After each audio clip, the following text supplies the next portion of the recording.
अष्टमी तिथि या नौमी तिथि किसी भी महीने की, चाहे शुक्ल पक्ष की हो चाहे कृष्ण पक्ष की हो, अष्टमी और नौमी तिथि ये दो तिथियां ऐसी हैं। मान लो तुम्हारा पैसा तुमने किसी को दिया, 5 लाख, 4 लाख, 3 लाख, 10 लाख, 8 लाख, 2 लाख, 50,000, 25,000, 20,000, 40,000 और वो पैसा नहीं दे रहा आपको, आप हार गए कह के कर, फोन लगा लगा कर, भैया दे दे रहे, परेशानी है, दे दे रहे भैया, हम तो परेशान हो गए, और हार गए, नहीं मिल रहा, बहुत परेशान। तो महाराज किसी भी अष्टमी या नौमी तिथि के दिन आप मां जगतजननी जगदम्बा का शिव के साथ में शिव शक्ति का स्मरण कर कर देवी के नाम की 9 आहुतियां, सूखे बीले की, मतलब बीला जो सूख चुका है, फल जो सूख चुका है, उसकी 9 आहुतियां अग्नि में शंकर और सती के नाम से, शंकर और शिव के नाम से समर्पित करें। और आखिरी आहुति जो समर्पित करें उसमें थोड़ा सा भाग तिल का, और तिल भी काली नहीं चढ़ती उसमें, श्वेत तिल का भाग उसके साथ लगाकर समर्पित करें, और जिससे धन लेना है उसका नाम लेकर वो समर्पित करें महाराज, उसको सुध आएगी और वो पैसा किसी भी हाल में आपके हाथ में थमाकर जाएगा ही। भगवान पे चढ़ा हुआ जल जो बहकर जाता है उसको 3 जगह पर जरूर लगाना चाहिए। ध्यान से सुनिएगा। 9 ग्रह जो शरीर पर राहु, केतु, मंगल, बुध, शनि परेशान करते हैं, उसकी समाप्ति के लिए शिव पर चढ़ा हुआ जल नैनों पर, कंठ पर, मस्तिष्क पर, 3 जगह पर जिसके प्रतिदिन शिव पर चढ़ा हुआ जल लगता है उसको कभी 9 ग्रह परेशान नहीं कर सकते। शंकर की कृपा बरसती है, शंकर की करुणा बरसती। जिस लड़का लड़की का विवाह नहीं होता ना, तो सोमवार के दिन उसको शमी पत्र के नीचे बिठाकर और शमी के वृक्ष के नीचे बिठाकर शमी वृक्ष के जड़ की मिट्टी का तिलक लगाकर हाथ में शमी वृक्ष के हाथ में लड़का या लड़की के हल्दी लगाकर शमी वृक्ष पर छापे लगाकर और वहीं पर उसका मीठा मुंह करा दिया जाता है, तो 3 महीने में विवाह हो जाता है।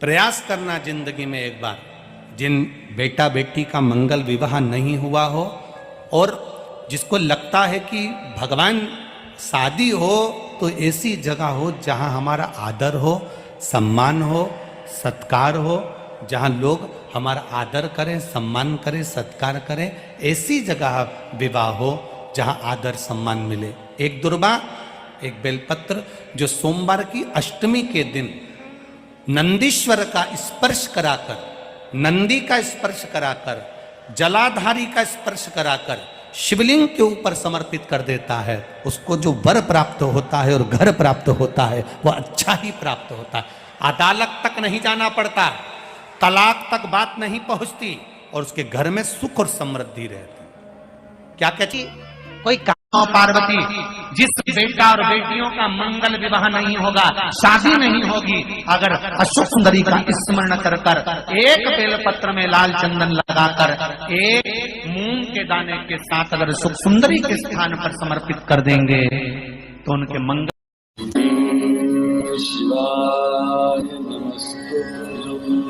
भगवान थोड़ी ना कहेगा कि तू मेरे पास में आए तो मेरे चरण की रज लेकर जा।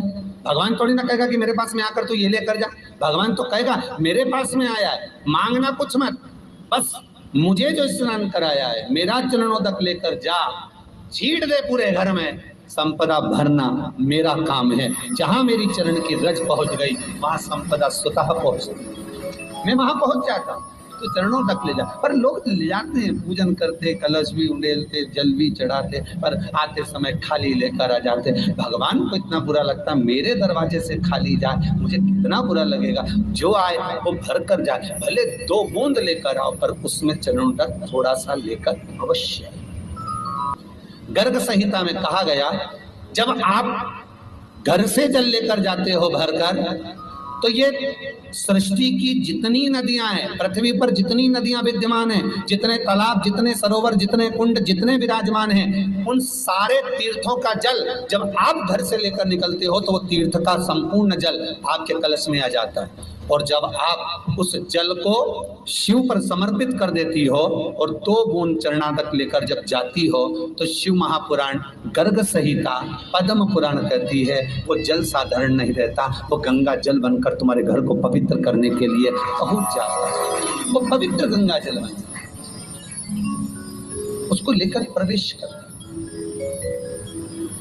उसको लेकर पहुंच। 3 तरह का जल शिव को समर्पित होता है और वो तीनों तरह के जल का अलग अलग भाव है महाराज। पहला जल सादा, घर से पानी लेकर गए, जल लेकर गए, शंकर को चढ़ाया, वो हमने घर का अपना एड्रेस बता दिया, भगवान शिव को जल चढ़ाकर अपने आनंद के लिए शंकर से कुछ प्राप्त कर लिया।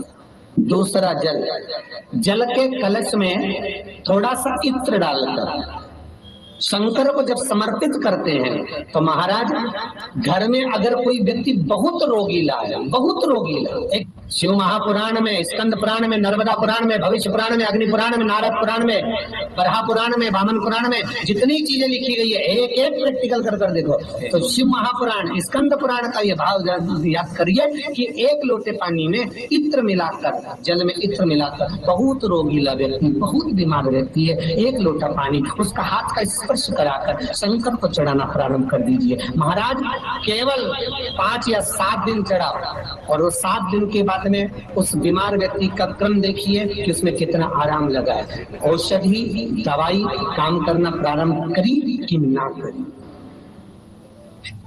केवल इत्र समर्पित, इत्र का जल। तो पहला जल सादा, दूसरा जल है इत्र का, और महाराज तीसरा जल जो शिव महापुराण के अंतर्गत कहा गया है बेल पत्र का जल।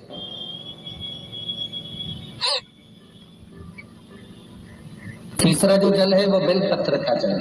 बेलपत्र का जल कैसा? तो महाराज शिव महापुराण की कथा कहती है कि जल के पात्र में एक बेलपत्र अंदर डालकर उस जल के पात्र को ले जाकर शिव को समर्पित करना, अर्थात अपनी मन की कामना भगवान शंकर से कह देना, केवल बेलपत्र के माध्यम, बोलना नहीं है हमको, कुछ हमें कुछ कहना नहीं है। 3 तरह का जल का जो व्याख्यान वर्णन किया गया, एक सादा जल जो भगवान को कहा, आपने अपना एड्रेस बता दिया, आपने अपने मन का भाव बता दिया। इत्र का जो जल चढ़ाया गया वो केवल रोग मुक्ति के लिए चढ़ाया गया। और तीसरा बेलपत्र, अगर उस जल में एक बेलपत्र भी पड़ी हुई है और वो बेलपत्र पड़ा हुआ जल आप जिस भाव से चढ़ा रहे हो, जिस कामना से चढ़ा रहे हो, शंकर वो कामना आपकी पूर्ण कर दे। उनके लिए ये कथा कर रही। पितरों की 3 बेटियां, तीनों से गलती हो गई। आप शिव मंदिर में जाएं, कोई गलती ना हो, जल चढ़ाएं, मना नहीं, छींटा ना लगे, धीरे धीरे चढ़ाएं। और एक बात अच्छे से ध्यान में रखिएगा, शिव मंदिर से जब भी वापिस आए जल चढ़ाकर अपना फर्ज पूरा अदा कर। फर्ज से मतलब जब शिव मंदिर से वापिस आए, जो पत्ती, बेलपत्री, फूल शिव जी पे चढ़े थे वो नीचे शिवलिंग पे से नीचे गिर गए हों। एक शिवलिंग रखा है, लाना